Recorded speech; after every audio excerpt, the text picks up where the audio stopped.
Hi there. So, if I was to ask you the question, do you want justice for Noah Presgrove, a resolve in the case, closure for the family? What would you say to that? Join me today in this live premiere as we go deeper into those elements and questions, because clearly, if everybody did agree, well, then why is there a problem still existing or existing in the first place? And don't worry, I will elaborate as we go along, but as a disclaimer, what I want to make very clear is when I use the word you, I'm not directly referring to anyone in particular. I'm talking in general, but the term you may link back. You may relate to it in some way. Okay? So it's not personal, it's just the way it's being worded. It's important to follow through with it. Welcome to those that are present during the live premiere. Share your live reactions in the chat box on the right side of the screen at any point, and for those watching on catch up, let me know your thoughts and opinions, whether you agree with what I say and think or disagree. And if you got any additional comments, questions, leave them below under the video in the comment box and I can respond back at a later point. If you want to support the channel, there is a PayPal link in the comments, pinned message by me. If you want to catch up on recent coverage, previous videos on the case, all that is located with the full playlist, top right corner where the I symbol is. The order of how we'll do things today, it's a natural flow. Once again, no script at all. Everything comes from in here and comes out through there. And I'm just going to put it out there for perspective. It might help people along the way, and it might just rejog people's memories as well. I'm basing some of this off previous experience and patterns and trends from previous cases in true crime communities, because the names and the faces may not be familiar or cross over, but the attitudes, behaviors, mentalities, and all of that is very similar. It's like duplicate. So, once again, to bring it back to focus, the question of, do you want justice for Noah Presgrove? Do you want the case to be solved and for closure to be given, such as towards the victim's family? Asking that question is the equivalent, similar to asking a load of people in high school whether you think bullying is wrong or not. And likely 99.9%, possibly 100% of people would all answer that question and say bullying is wrong, it's bad, it's not a good thing. Well, if that's the case, tell me why bullying still exists, such as within that environment. Why is it still existing? If 100% of people say that something is bad, likely they don't want to do that. They don't want to become it. They don't want to do that said action.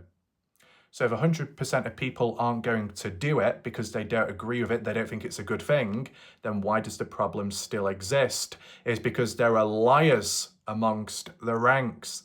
There are people that are not true to themselves. They'll say one thing, and as for actions, do the other. That's how it links back to this case in particular, Noah Presgrove, and more so the online community. And where maybe most of the problems stem from aren't those within the case, but in terms of how people act and react within the general public. That's where most of the problems are, where most of the noise is at. Yes, there's been complications. There might have been a bit of hypocrisy. There might have been a level of major mistakes made and contradictions and all of that within the case, with some familiar faces, what we've seen and heard of, whether it be the odd party goer or parents or those tied to that party goer related by blood, for example.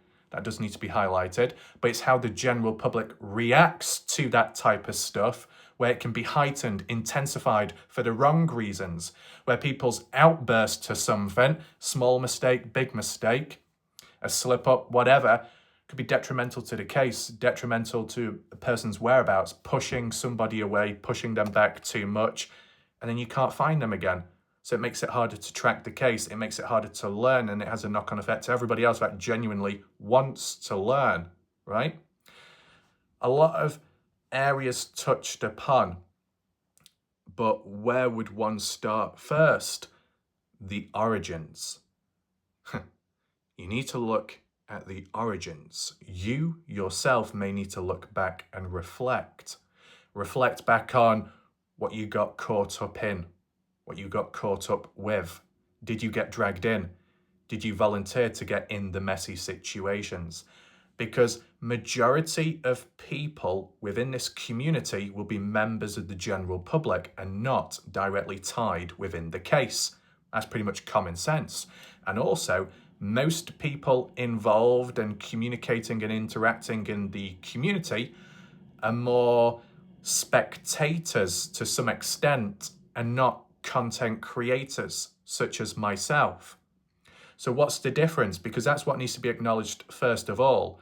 A content creator covers a case to spread awareness as a form of teaching viewers, if they've already got an audience and following, to move on from one subject to another, to one case to another, and that's just how the life cycle goes.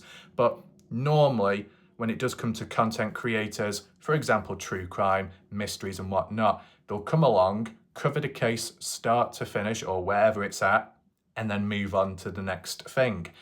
What differentiates me from most human creators out there is that when I get into a case, I might do the brief story of it, or I just get straight on in and start from where things left off from, or ongoing. So I am more so trying to work out what's going on in the case and where things could go, and try and track back and understand what could have happened. But other people, other creators are doing it as a form of storytelling, even if the case hasn't been resolved, like cold cases, cold mysteries, ongoing active ones. Cover what's available, what's easy, and then move on to the next thing. I don't do that. I stick around. And because of sticking around, the longevity factors kick on in.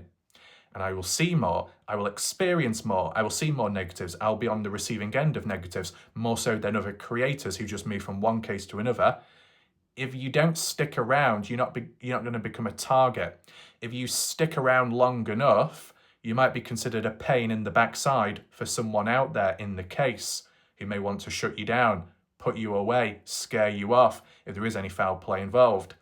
And as we've seen, quite often, even if there isn't foul play, or more so, no foul play when it comes to the general public area, yet the general public seem to show a level of resistance against creators that come along. And is it necessary pushing someone like that away? It seems to be a valuable resource and you want to get rid of that, dismiss it. That's where some of the dysfunctions lie within the community of different cases. But of course, as a viewer, you can be just as attacked. For as long as you're present and stick around and possibly interact as well, you can become a target as well. But one of the biggest areas of dysfunctions are the group of people, and that can apply to really anyone. Those that may complain about drama and conflict over time, and yet some of whom are actually tied up within it, part of the problem, continuing, enabling the endless cycle. People like that need to break away and break the cycle, to take a step back, to actually reevaluate things, but not everybody is able to do that. To return back to origins, for example, the justice part for Noah Presgrove, where is the justice? What is the justice? What is the aim there? Is there a form of justice that is needed? Questions like that. The social hosting laws, the theme of alcohol ties in with the justice aspect, because it's not like guaranteed or for definite what the actual cause of death for Noah was. It's still deemed as like unknown. So you can think it's murder, you could assume it's possibly murder, but we don't actually know for definite because there's not enough hard evidence. It's not been officially confirmed as murder or foul play. So it's just based off an opinion that. But one thing you could consider more as strong evidence to support an issue in the case, to link on to the aspect of justice, would be the alcohol issue. I will be doing a separate video of that tomorrow or the day after, where I give you my raw, honest, updated thoughts about that stuff. And in fairness, it might be of value and interest to those on the light side, the army page. I am going to get realistic. I don't want to touch too much upon it now because I don't want to spoil it. It's got its own separate video and meaning, so I will reserve that. But the aspect of justice for Noah, wanting justice, means at this moment in time and before, there hasn't been justice, a form of injustice, a lack of justice. There needs to be a conclusion, there needs to be a positive outcome, because in this moment in time, if there's no justice, that's normally got a negative connotation attached with it. You want a resolve, and currently there is none. But as well, the term justice can be attached to an event, a moment, at whatever point in time where something bad has happened. Someone has been impacted, hurt, if not worse, a knock-on effect, a chain reaction, collateral damage, one individual or many, all in the moment or over time. A form of justice is needed to fix the issue, to solve what's at hand, to help people recover and move forwards in different ways and formats. But can you have a level of, or a need, a hunger for justice for someone like Noah Presgrove if it wasn't a murder? If it was just an accident, would there still be a level for the need of justice, the hashtag as well? Once again, yes, if certain factors remain the same, as in the justice aspect for maybe, people should be doing the jobs, movement should be going forwards, but if things are halted or delayed, there's an injustice there in terms of how it's handled, the case, by certain authorities. For example, a prime example of that would be the Dylan Rounds case. Besides the justice for Dylan, the justice for getting the truth, the justice for getting competent people in the case to handle it properly, appropriately, and respectfully. And that wasn't done in the early days. So there was a drive for that, and then there was a drive in the case because that was deemed as foul play. In the Noah Presgrove case, the justice element links to the social hosting and the alcohol issue, because it kind of ties on from one thing to another. And as said, I will explain it more tomorrow or the day later. In regard to another element where there could be a need for justice, as in movement in the case, those that are assigned to the case in different roles and areas. If there was genuinely no movement or enough progress or enough communication, more so in the background, is like family, some members have suggested, there needs to be some kind of resolve there as well. You might not be able to resolve the main issue, but if you applied the ladder effect of previous factors which attach to the main one, you work your way down to maybe the bottom, you highlight what that problem is, you try and get the justice for that issue, then the justice for the next issue, and then the next issue, and it will all link on. So if you had a dysfunction with the case in terms of how it's handled by authorities, certain groups, agencies, whatever, and that needed justice and a resolve there, once that's resolved and fixed, then you've got competent people and those that want to help and willing to help and do the right thing because it's a part of their job. Once that's fixed, more action, more effort, more resources, more focus, more drive will lead to possibly more answers, more progress for the case. And then you work up that ladder with more progress, answers, movement, reaching closer to the possible truth, reaching closer towards the end, and then setting people's minds free and bringing a level of closure. There's a process to it. It's not just a two-step factor process, multiple steps. And it can differ depending on the case, depending on how many issues are at hand. In some ways, there might be quite a lot about. You could factorize, theme it based on all the issues, based on all the injustices about. But of course, when there's a lack of justice, you also get the other problem of humans that take matters into their own hands, which could be deemed as obstruction in the case. And it tends to be by members of the general public. And arguably, they really don't have the right, or technically they shouldn't really be doing that, because it might be going against the wishes of the family or the wishes against the police, but it's happened in this case. And some people may be very passionate and think that it will help and it will work and that they know best, but are they in the position to be making those decisions when it doesn't actually concern them? You remember the general public. You're not tied to the case. You're not a witness. You're not a part of the victim's family. You're not a victim's friend either. It just doesn't really concern you. You've got the right to learn and to research and to listen in and participate to some extent, but overstepping the line, crossing the boundary, maybe to some it could be seen as disrespectful in the case and problematic, and it might even slow down progress. It might even act as a distraction. See, it happened to some extent within the Idaho 4 case, right? Community, people online, pushing and pushing, making false claims, falsely accusing of others being responsible, and some maybe protesting, and in other cases as well, protesting in real life and maybe around the people of interest, the intimidation factors, the acts of vigilantism and beyond can harm the case. And there'll be other examples as well. I'm just doing it roughly and briefly based off previous cases that I've heard of and somewhat looked into. The Dylan Rounds case had people going against the family's police wishes by searching about on site when they weren't allowed to, or for some, weren't given access to search the property because it was private, but they still stepped on the land. It's a problematic issue because it's that what if they stumble on something? What if they're reckless? What if they tamper accidentally with evidence, key, valuable material that might have ruined the entire case just by that? So it needs to be a level of control with those factors. There needs to be a level of self-control. And I think there are many humans that lack self-control, more so in the simple areas. And something like true crime, cases and community online, I think people can maybe go a bit over the top. So I'm highlighting issues, I'm highlighting problematic people, and you might be able to pinpoint and highlight who are the problems and who are those named individuals. I might have an idea myself in regards to some, but to mention direct names, that will only just enable even more issues with kind of like what we're trying to get at here. So it's got to be controlled. But what I want to return back to is the element of, what can you control as a person in the case?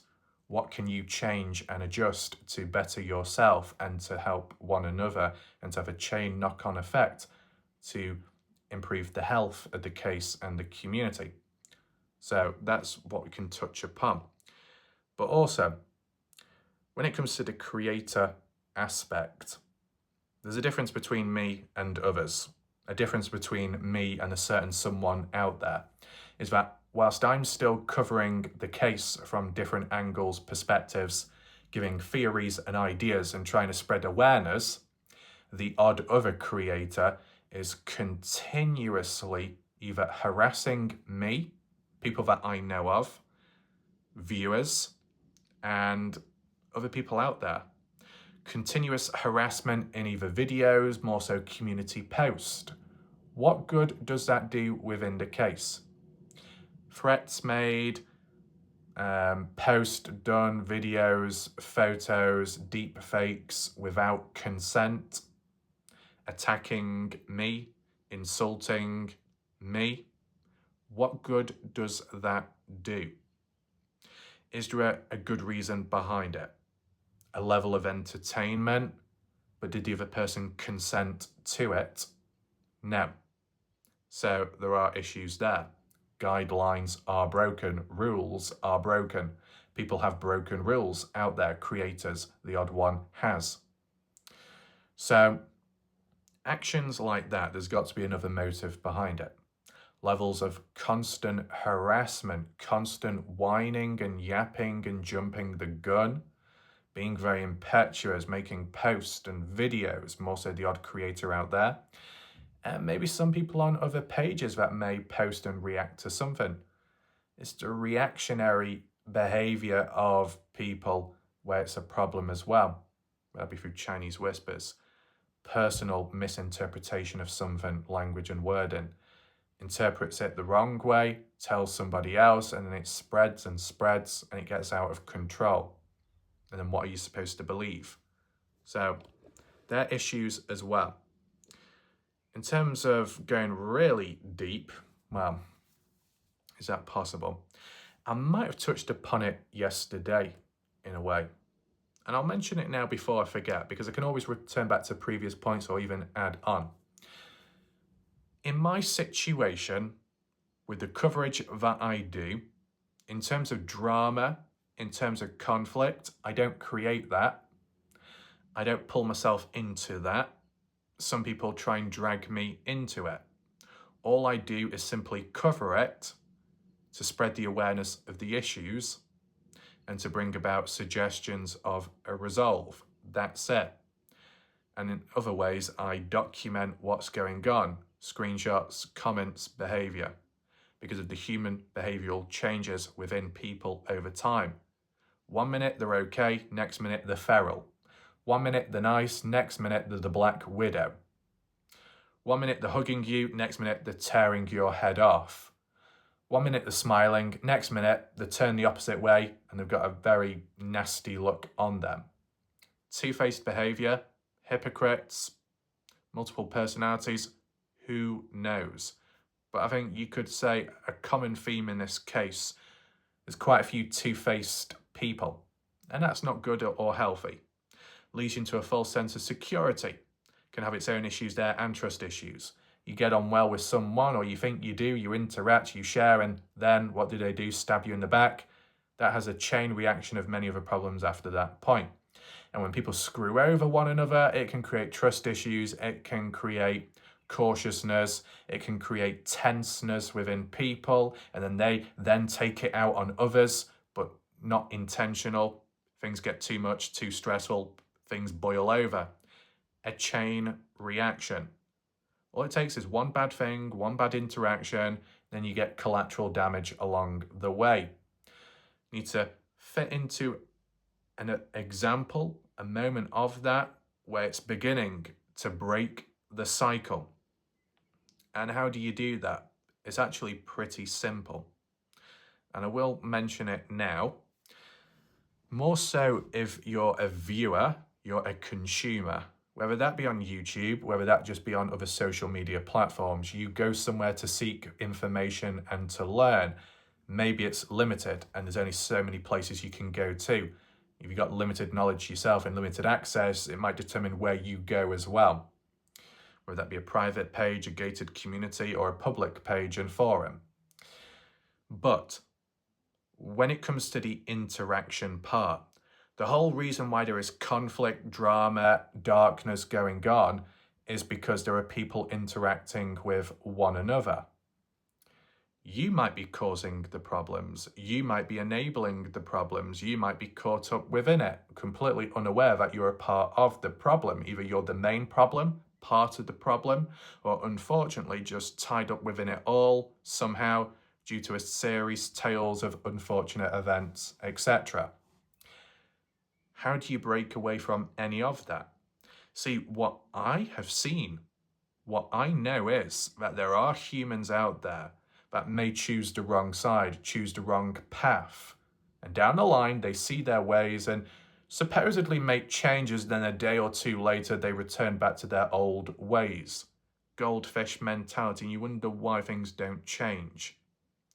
If you're a part of a community, support a creator, follow with a certain crowd or subcell group division, and things go wrong or backfire, or you realize what you've done is wrong, or realize it's probably not practical or healthy participating with a said group of individuals or person, take a step back, do not return, sever ties, pull the plug.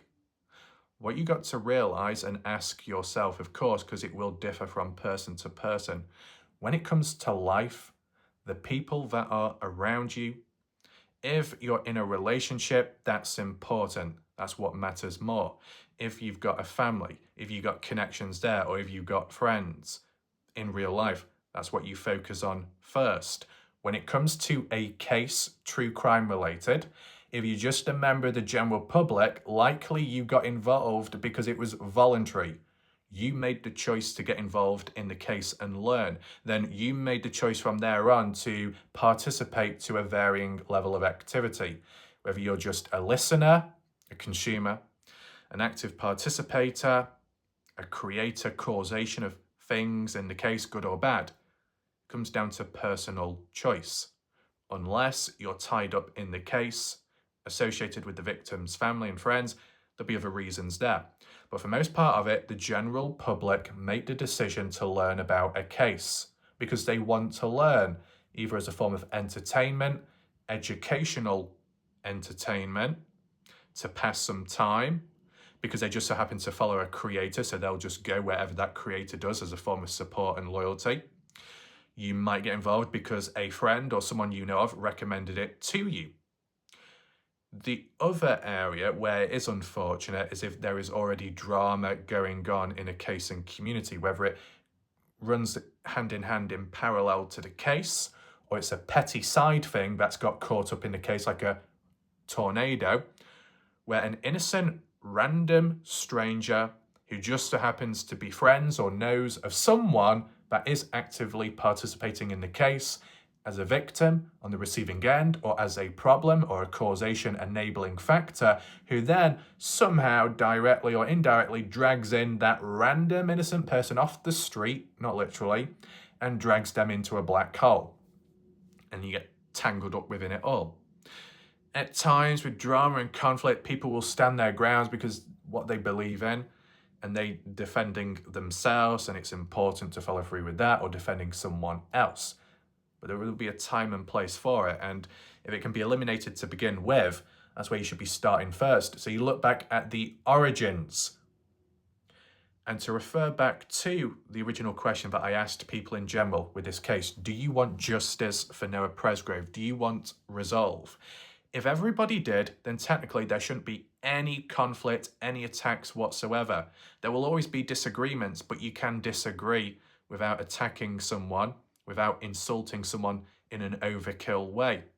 You think murder, good for you. You think foul play, okay. Someone else thinks accidental, it is what it is. Different ideas, different outcomes. You don't have to merge. You don't have to interact. Keep to yourself. Stick with your thoughts. Stick with what you believe in. See it through. See how well it pairs up and matches to the end outcome and the end truth. And then go from there. But it's not as simple as that. It doesn't go as smooth as that, does it? That just small examples where if you disagree or question a person, partygoer in the case like Caden, you are kicked, you are blocked, you are removed from certain Facebook pages. If you simply read out other comments and what other people say, you're then falsely labelled as causing misinformation and attacking pages and others. It's not fair, that. And it's, their points, their motives behind it are just invalid. It shouldn't apply. Because they misunderstand, they jump the gun, they're the dysfunction. And they have the cheek to call out others. No. Return back to source. If you feel like you're part of the problem, or caught up in a problem, or just in general, you're on the sideline but you feel that there are problems about, reflect back on yourself and ask yourself, who are you surrounded by? How much do you interact in the case? Can any adjustments be made, yes or no? It's very simple. If you're on a page, you're in a group chat somewhere or in a forum, pull the plug. If it's problematic about and you're around problematic people, pull out before it consumes you too. And there'll be other people out there that will believe there's others as the problem, but they are the problem as well, but they can't even see it. Well, still, by detaching or pulling the plug, severing ties with others, you might be able to zone out for a bit, take it in, develop that perspective. See, I'm aware of who's good. I'm aware of who's disease-ridden, as in personality and behaviour and attitude. So when people do come and go and others return back, I do not give them the red carpet treatment. The reality is, after a certain amount of time, and I'm not messing about here, after a certain amount of time, when humans disappoint me, they will become dead to me. When there's a lot of words said, but no action, in terms of a lot of false promises made, it gets rather tiring over time. So sever ties, reduce that disappointment factor, take a step back, clear the mind. It's not always easy, but if it can be done, it can reduce certain issues. When other humans let you down in numerous ways, if it's repeated and continuous, what good does that do on you and your health in different ways? Probably not much good. Pull the plug. End the life support machine if possible. It will differ from person to person, and it might also be complicated if you're more connected to one person than another is. If you're dealing with strangers, it's a little bit more simple. When you're dealing with known individuals, close ones, or just down to you being around a community for a long time and to take a step or to walk away, it might be a bit difficult. See, the key thing is it's not about walking away from the case as a whole. It's not about cutting ties with everyone and then that's it. It's about realizing that you made the decision in the first place. You had the power in the first place to get involved in the case. You made the choice and decision to participate to a varying level. So you should also have the right and decision to be able to pull out when needed, to take a step back when required, to help yourself or to help others, and then you can continue on, but independently or separately. You can still coexist with others in a community, space, or page, but you don't have to interact the same ways. Yes, at times you can be a viewer on a channel and you see other faces you cannot stand, but you're here for something else, something bigger, the channel, support, or the case as well, if not more. Yes, the line, set differences, set things, personal things aside and look towards the case. Only so much you can do there. But when you've got tools and features where you can block people, you can hide people, so you don't have to see their mugs, you don't have to see their comments, that can help to some extent. You don't want to see the chat where you go on full screen and then you can listen into the video better. Viewers have that option at time to take control, to make it easier for themselves, to make it better for themselves. People that are constantly checking on in or checking back at previous stuff isn't going to help them at all. There was times in the past where I would be doing things, covering cases, moving forwards, and I'd be constantly reminded by, hey, Ref, did you hear about this? Did you hear about that? That person said this about you, that person said that about you, and so on. Maybe as a means of caring and looking out for me, but, you know, it could be deemed as people adding in roadblocks along the way to slow me down from actually covering a case and focus more on the smaller scale petty stuff. At times it was needed when I needed to defend myself in the moment to prevent long-term problems and to protect my brand, my channel. If I didn't do it, then it could have snowballed effect and got worse. If you're a viewer, you still have the right to be able to defend yourself, squash things before it does escalate. But those within the case, maybe like Caden Prezi, it's led to escalation because questions have not been answered.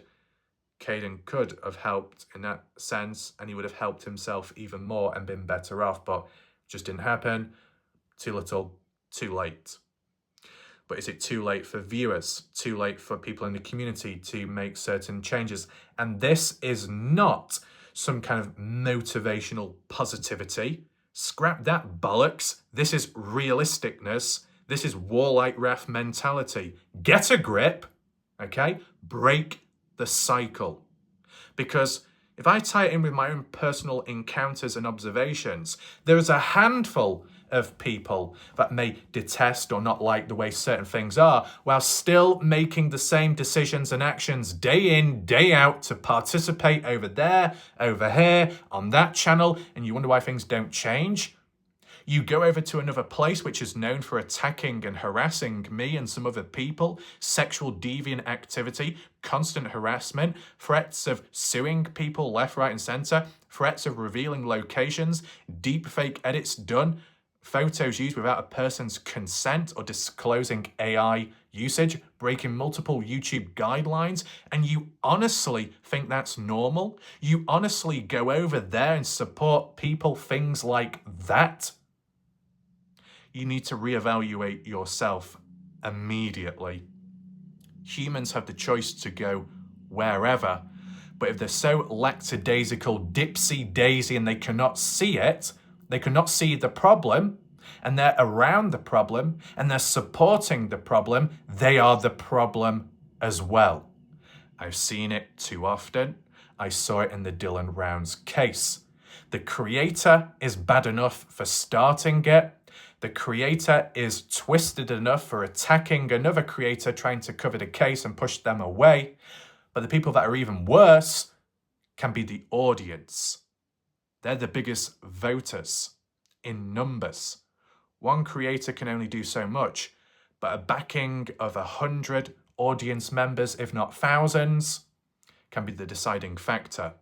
If a creator of a channel or a page sends out minions, groups, hordes, waves of people to go out, coordinated strikes or attacks, that can be damaging. That can cause a lot of problems and issues.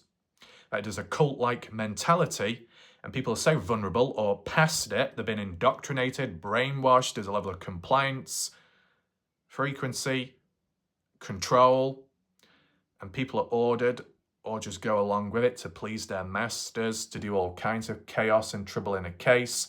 That's problematic as well. I'm aware that there will be the mindset that there will be people that will go elsewhere and work, communicate with the devil, but they're fully aware of them being a bad person and them fully aware that what a creator or person has done to someone like me. But to wrap one's head around other people that come to my channel, act all positive, say all nice stuff, and then have the cheek to go over to the problematic place and be all nice there as well. There's some issues going on in here. Whether there be some kind of split personality, goldfish mentality, or other reasons of benefiting upon themselves. You can't control who watches and who doesn't, but what you can control is how you connect to people. And I think disconnect is needed.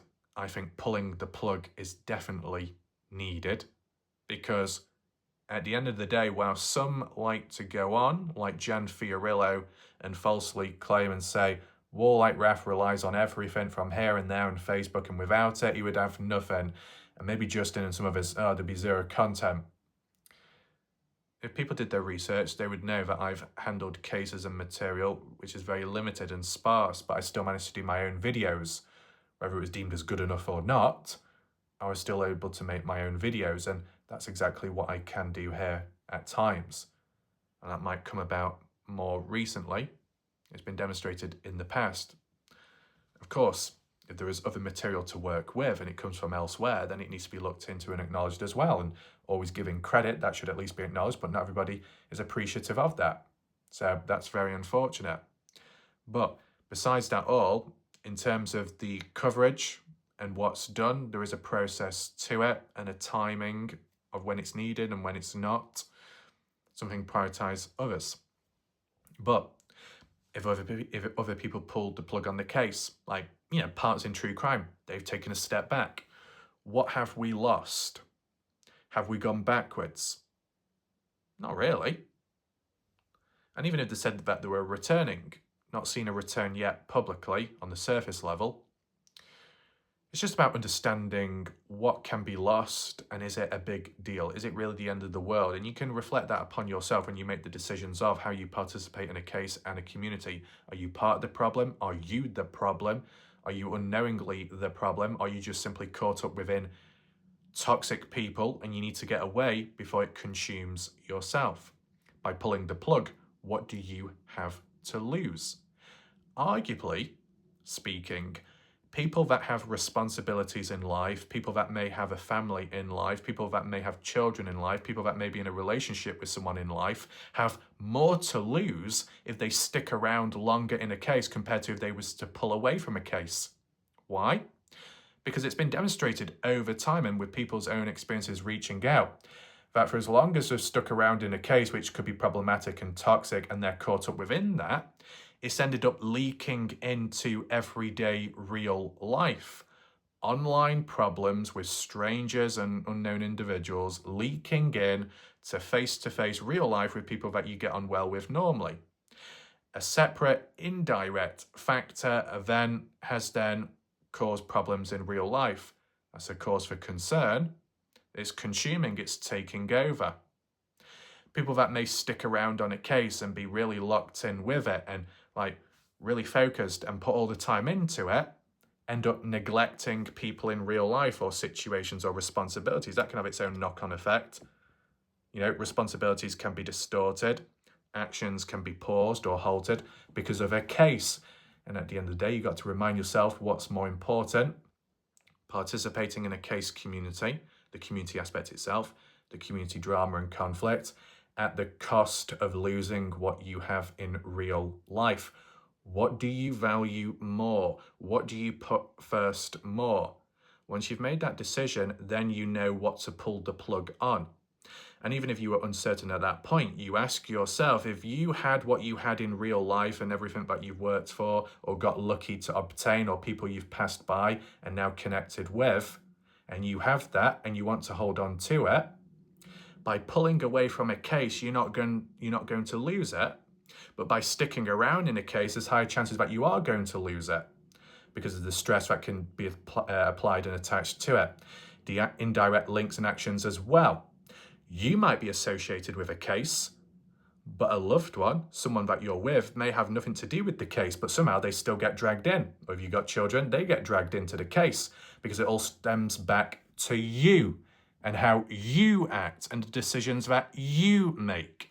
See, the reality is, the psychological chessboard is, whilst I am covering this case, I know that there are obsessed individuals. I'm aware that there are people gripping at the seat, sweating at the palms, wanting to act and do such things to cause me to react, for them to be pleasured, for them to get what they want.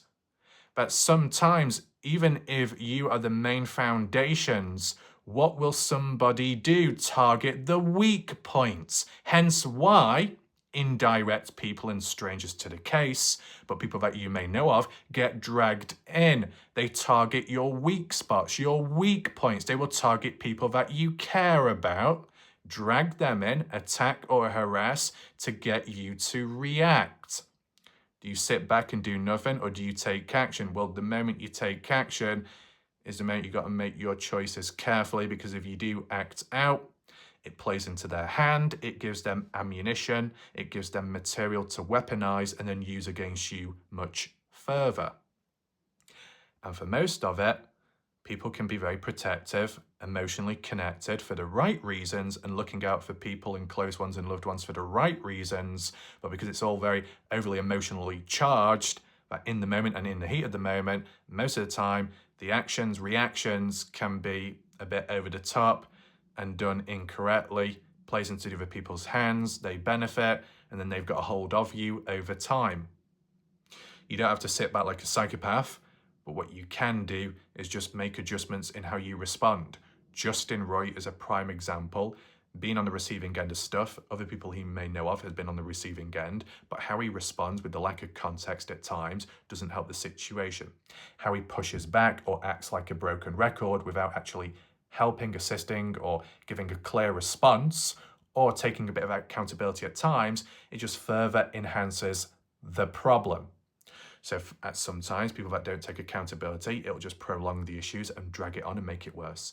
For those that can have the power and the material to give an answer, to give a form of clarity within the case or in the community, but choose not to, be stubborn, be awkward, delay, slow things down, you're enhancing the problems for yourself, you're prolonging it, and you're intensifying it for the ones that are out to get you. There's a process behind it all, but there is not enough hunger. There is not enough desire to end the problems, people's personal problems in the case, people's issues with overstepping, people on the receiving end of dealing with people like that. If people truly want justice, get the job fucking done. And that can apply small scale with what's been highlighted today. So when it comes to people that I'm aware of that come here all nicey, positive, we're here for you, ref. It's very unfortunate what you go through. All the times you've been attacked, ref, but you still keep on going. All the times you've been harassed and insulted, but please stick around. You know, just keep on going. Don't let them stop you. But by the way, what we're going to do shortly afterwards, a few hours later, we're going to head on over to that channel that has caused you many problems, and we're actually going to be all nicey over there and leave all positive messages and bow down and praise. You two-faced twat! Get a grip of yourself. I know who all those humans are, okay? In here. And I can see some right now, okay? Reality is, I have more stamina, other people don't. Reality is, one can be the last person standing and the others fall for numerous reasons. Along the way, there will be casualties. Along the way, there will be collateral damage, but not by me, by other people's recklessness, by other people's incompetence and beyond. That it is more so a marathon, hence the stamina aspect. But a lot of people are sprinting to the finish line with a level of entitlement, sprinting ahead with a level of, I know best, I will take over, I will offer my assistance and my resources. What, without considering what the family want and their wishes? Of course, if there is a crossroad, a conflict within the victim's family of breakdown in communication, in which someone like Robin Smith, Ashley Chadwick may not like or want Michael Facecas or his assistance or his presence whatsoever. But then someone like Dalen Presgrove, Madison Rawlings, or Deborah Smith may approve of Michael Facecas and the petition, just as an example.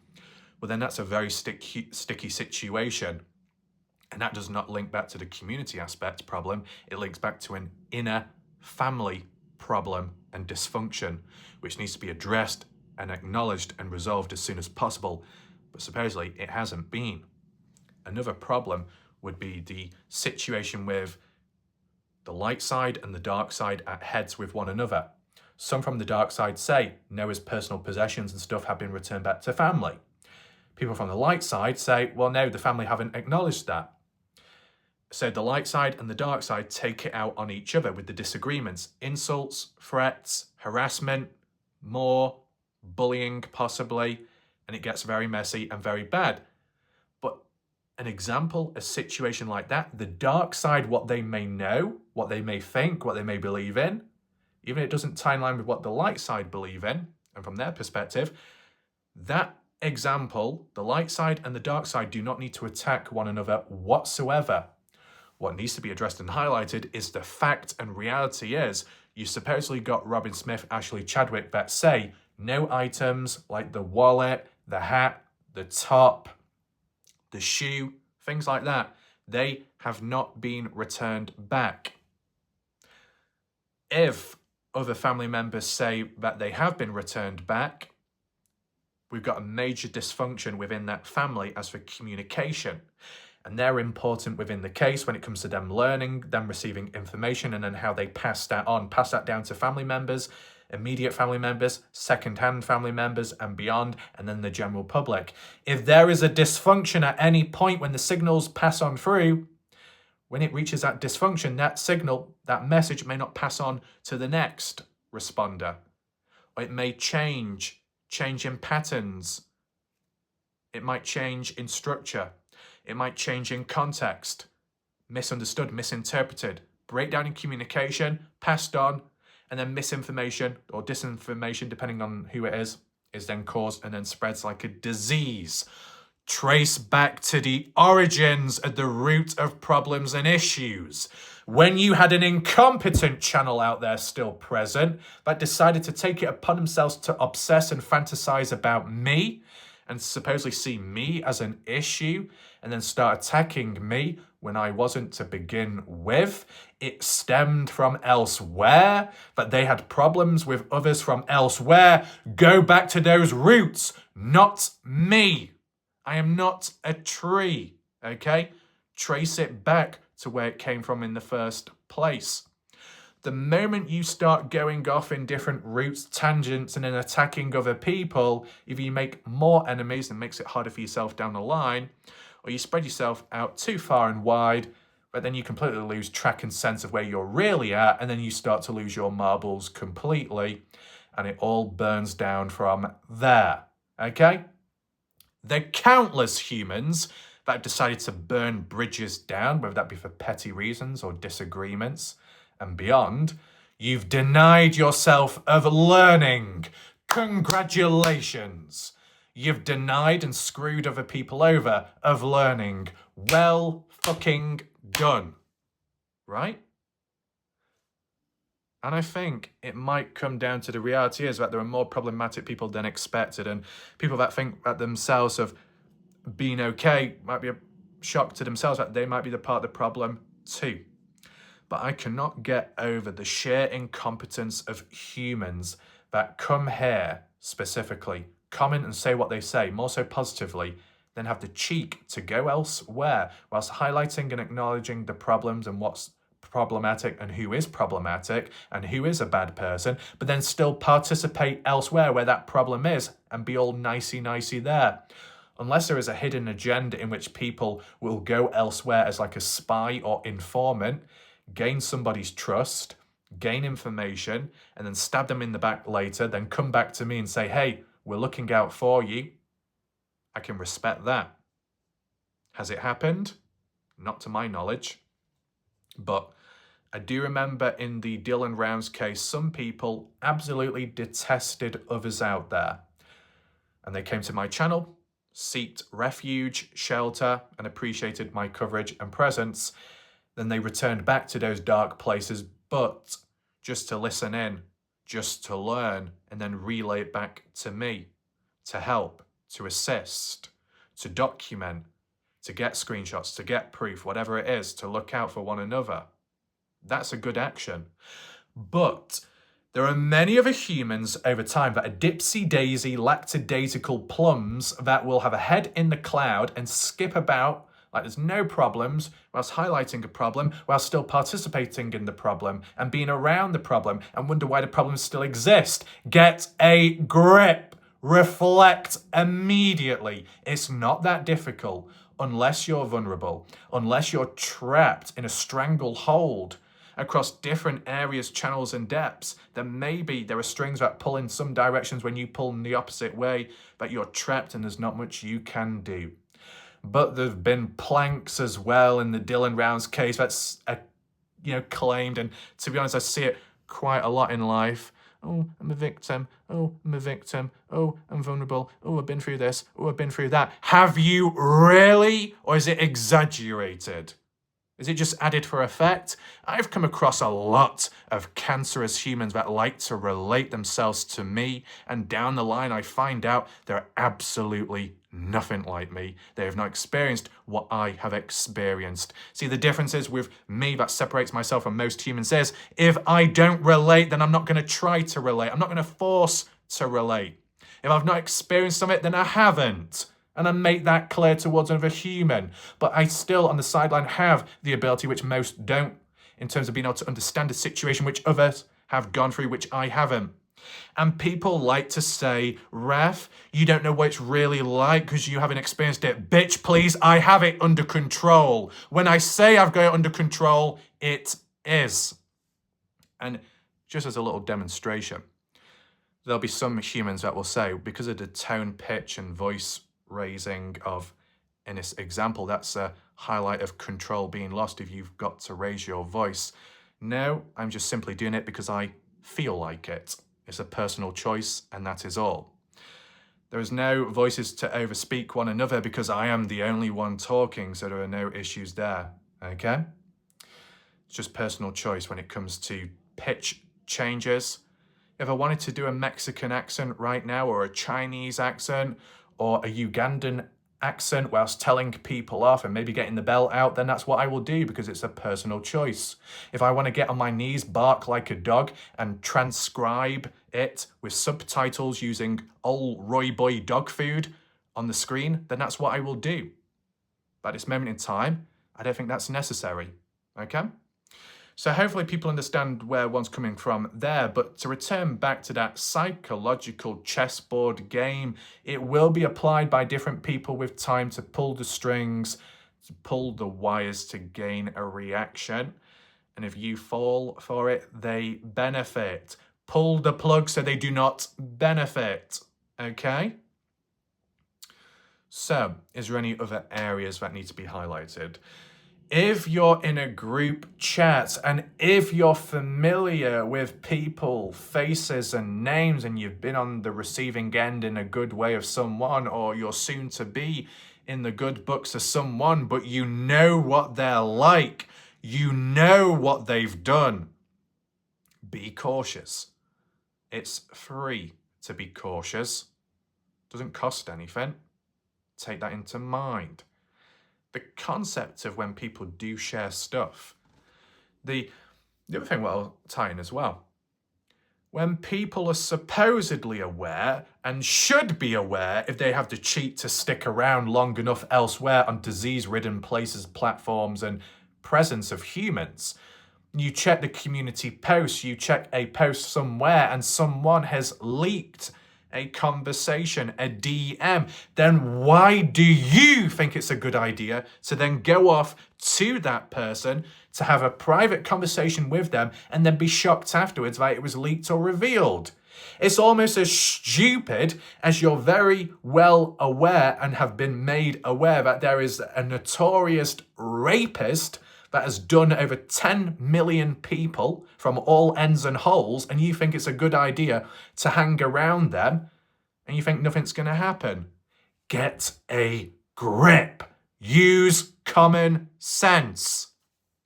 And that applies to people that are able to do so.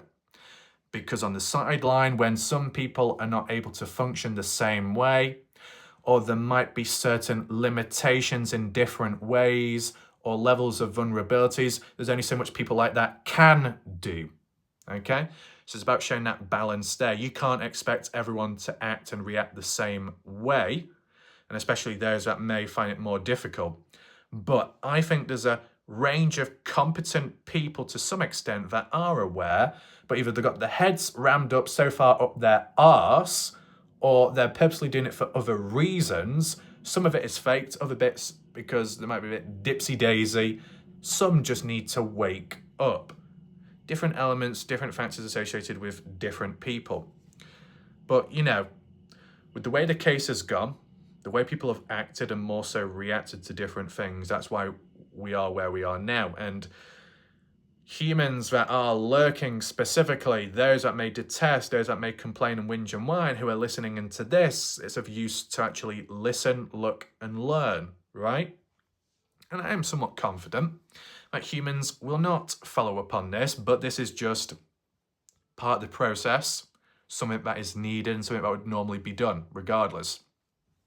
Previous cases, I've done it there. I do the same now. No difference, no change. Consistency, and that's what matters. Highlight conflict, highlight drama, to document and archive it, to compare and contrast with human behavioural changes, so you know what people are like, were like, and where they could be in the future. So if you deal with them again in the future, you have a run-in with someone, well, now you've got an idea and a memory log of what they can be like, what they can do, how they do treat people. So then you don't fall in the same hole as others. So the next time you are present around others, the next time you are in a group chat or some kind of chat, wherever that may be, simply be cautious. There's no need to play games. There's only a need to listen in, be alert, be aware, and following accordingly. There might be a lot of backstabbing going on more now. There might be a lot of talk in the background and whispers, and then others getting dragged on in and trying to pull in unnatural ways and directions to gain support, to gain favour, or to push others away, or to cause divide and conquer and beyond. Just take a step back, breathe, look at what's at hand. You've got a case, Noah Presgrove, still ongoing, still active. Okay? You got the community aspect online. What's that good for? Spreading awareness, giving a voice, maybe to the family. To get the ball rolling and moving, that's where it gets a bit of a grey area. That's where a major problem is within the case. But the reality is, there's been a handful of people and familiar names, characters who are not even tied in the case, who are not even related to Noah Presgrove, and some never even seen or heard or been in the presence of Noah Presgrove, etc. Have taken it upon themselves because either they relate or they feel passionate, they feel they can make a difference, and decide to force themselves in a case like this and go too far and push too hard. They feel they're doing the right thing. They might have the right resources, but are they handling it appropriately? Are they timing it as well, respectfully? And from the looks of it, for example, some of the family's reactions and responses, no. When some of the family, when some police have told others to take a step back, you're too involved, you're a member of the general public, you're not a part of the case, you're not a person of interest, step the hell back. Do people follow in line and follow orders? Absolutely not. You think you know better? You think you can do a better job? Well, then take the role and job and follow up as a police person, as a private investigator. Follow through with that. If you're going to be on the sideline and still stick with your own responsibilities and what you get up to, you need to know your role and know your place. See, the reality is, I've made it very clear that with me, I'm a content creator. I'm a hybrid creator. Yes, I do true crime. Doesn't stop me from doing other stuff. I create music, original. I create reviews. I upload gameplay. I explore abandoned places, ambient sounds, ASMR relaxing videos, and beyond. Every shade possible. Okay? And people have the cheek to accuse and label my channel as a podcast.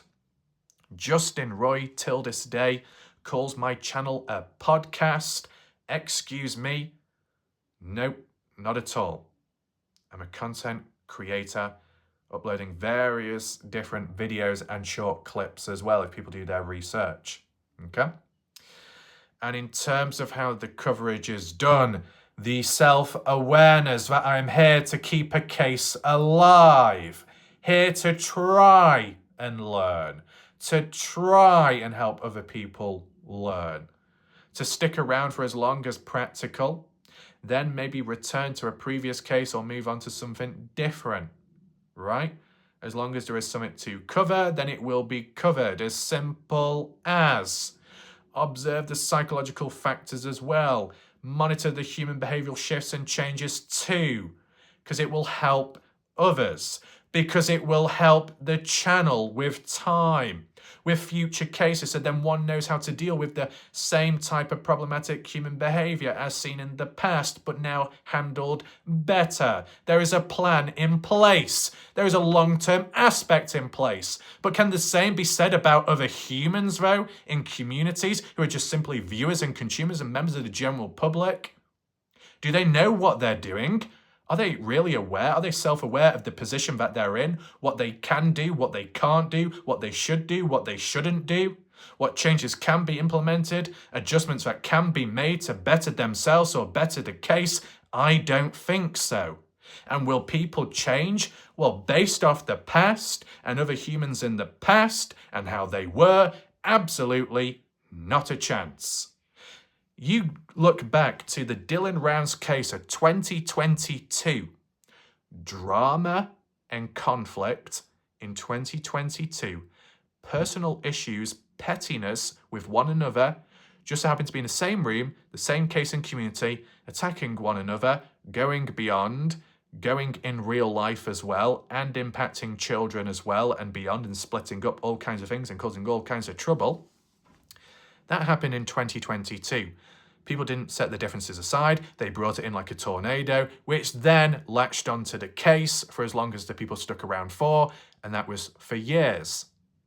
We are in 2025 now, and onwards approaching 2026, and you know what? It's never changed. That drama in 2022 still exists till this day. Exactly how I predicted it. Because when I make my predictions, as dark as they are, they tend to happen, okay? And when people actually take note of it, they will better themselves as well.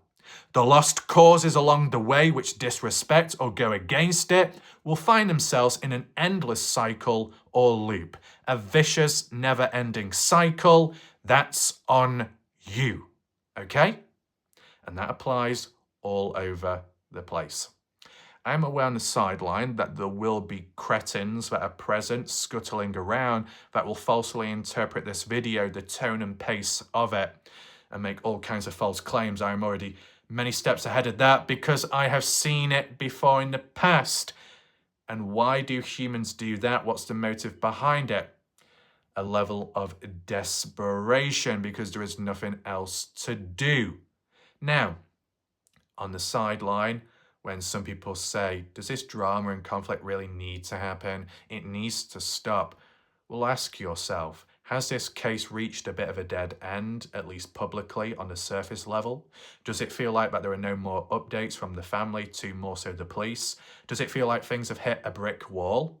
Well, if so, common sense will tell you when there's a moment of silence, there is a moment for people to twiddle their thumbs to pass time.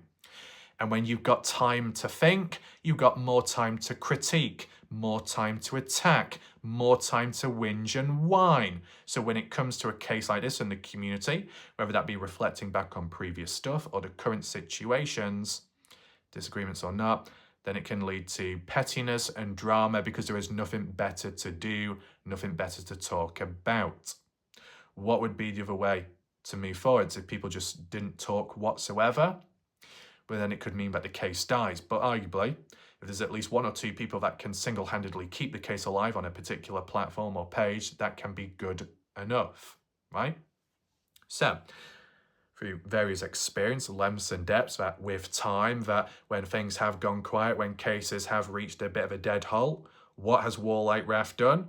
Catched up, caught up, debunked things along the way, and more so, more importantly, ended up doing map analysis, theory-based videos to fill in the gaps, to predict what could happen in the future, what the outcome could be, and some of it tended to be pretty accurate, and it actually boosted people forwards in the future and had an advantage ahead. So noise can be removed and it can be filled with meaningful stuff, but once again, there's not enough hunger, there's not enough desire. Even if people say it, the action does not follow up, and that reflects back on what we've seen and where we're currently at. Not everybody fills the void with the right stuff. People may fill it with shit. Now, when it comes to such as the Noah's Ark page, to some extent, with whatever that's going on in recent time, which may be turbulent, within the last month or two before this current messy time, when it was either reactivated or brought back up and people were invited in onto the ARC page. Rejuvenation, regrowth, regroup in a short space in time. Nailing it on the head with either knocking things out the park in regard to clearing up rumours, providing updates, responses. Never seen, never asked before questions, different perspectives and post. That's all good. That's all that should be needed and should help during the moments of silence in the case officially. Then maybe after that, things have slipped away. And there might be a life cycle, there might be a lifespan. But, just as a heads up, if it ever happens where allegiances have been pledged, groups among groups, then there is a breakdown, there is dysfunction, whatever. Conflict, drama, seed planted to inflict doubt from a spy informant that was the poisoner, break apart connections with others, cause all kinds of destruction, and it implodes all on itself. That the moment when people part ways and smaller groups form subcell divisions, subcell groups, when you reform, when you regroup, don't always do it in numbers. Have a tight-knit group and stick to that. Oh, does it become a gated community? It might become one, but for a good reason. Because the moment you've regrouped and you've established yourself and you've got your people, if then later on you bring back people or bring in new people, known to you but unknown, could be familiar faces under a different account, it all goes wrong again. History repeats itself in some way. The act of breaking away, the act of regrouping and having a tight-knit group of people that you know and stand by with and know and trust, stick and stay true to that. The moment you start then opening the floodgates again, you're kind of going against it all and it just seems counterproductive. A new course of action was needed, a new form of adaptation was applied. Stick, follow through with that, and just be consistent with it. That's it. That's how simple it can be. But with reforming, regrouping, and then making changes, and then going back on your ways, with people saying they're going to take a step back from the case for a day, for a month or two or longer, and then return back the next day. They've not followed through with what they were going to say. They didn't stay true to their words. So there's a lot of hot air. There's a lot of words. It's not matching up to the same pace or standards of actions, and that's why things do not change. The definition of insanity, which people are demonstrating day in, day out. But at least when it comes to WarLike Wrath, that says one is here to keep the case alive, or at least try to. Obviously, that's happening. One is here is to document the changes in behavior of humans and to monitor that, to ensure how things go from there on then, and to compare contrast. That's exactly what is done. To try and learn about the case and from as many perspectives as possible. That's exactly what happens, because every single time at some point in life, WarLike Wrath will become the black sheep, and that is the true test and sign that you've demonstrated the most balance and perspective possible, to the point where humans cannot even comprehend or even understand or fathom the reality of such an open holistic mindset that they may get jealous themselves and petty because of that. When they're in the presence of greatness, they cannot appreciate or comprehend it, so they'll seek to justify it in other ways, in unnatural ways, to comfort themselves. The time of in the past, you had the back of Wrath, the map of Lucen, the map of Wrath, which was a weird statement made by a petty and soggy individual out there, and other humans along the way, and even a person from my own country, a person from England, a person from the UK, a wretched, disease-ridden parasite, a disease-ridden black widow that decided to reveal their true colours, the cheek of them from my own country, and what they had to say, and falsely accusing me of taking steroids and more, and buying subscribers as well. What a pathetic embarrassment of a human and a waste of oxygen for thinking that way with absolutely no proof or evidence. But the only positive that came from that is when humans do falsely accuse me of taking steroids, it's just simply a reality check that what one is doing is good enough to the point where other humans cannot comprehend that it's natural and it's obtainable. And that can apply to other people out there. If you're falsely accused of having hair extensions, false eyelashes, which, as you know, I was falsely accused of false eyelashes by either Pam Feldman Garrison or another individual out there. If you have been falsely accused of having fake nipples, where you can remind yourself that they are natural, they are real, and you're just simply built different, okay? I'm sure Beauty Garimo will be able to re-quote that little sentence and line. So, will people learn after this? Likely not. But for those that do watch and take notes, it probably will help them in some way. It's not a matter of being perfect. It's just a matter of being a little bit alert. A small adjustment can go a long way. A small adjustment may not always require much effort or action. And yet, at times, as we've seen, humans are still incompetent and still can't be asked to do that. And you wonder why things don't change. So, to reiterate that question to begin with, do you want justice for Noah Presgrove? Do you want a resolve? Do you want the family to have closure?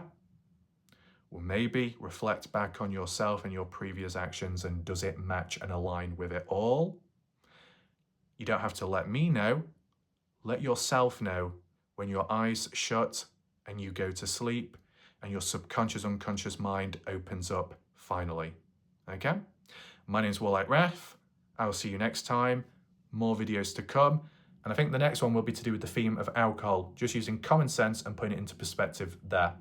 So thanks for watching. For those that stuck around, goodbye for now.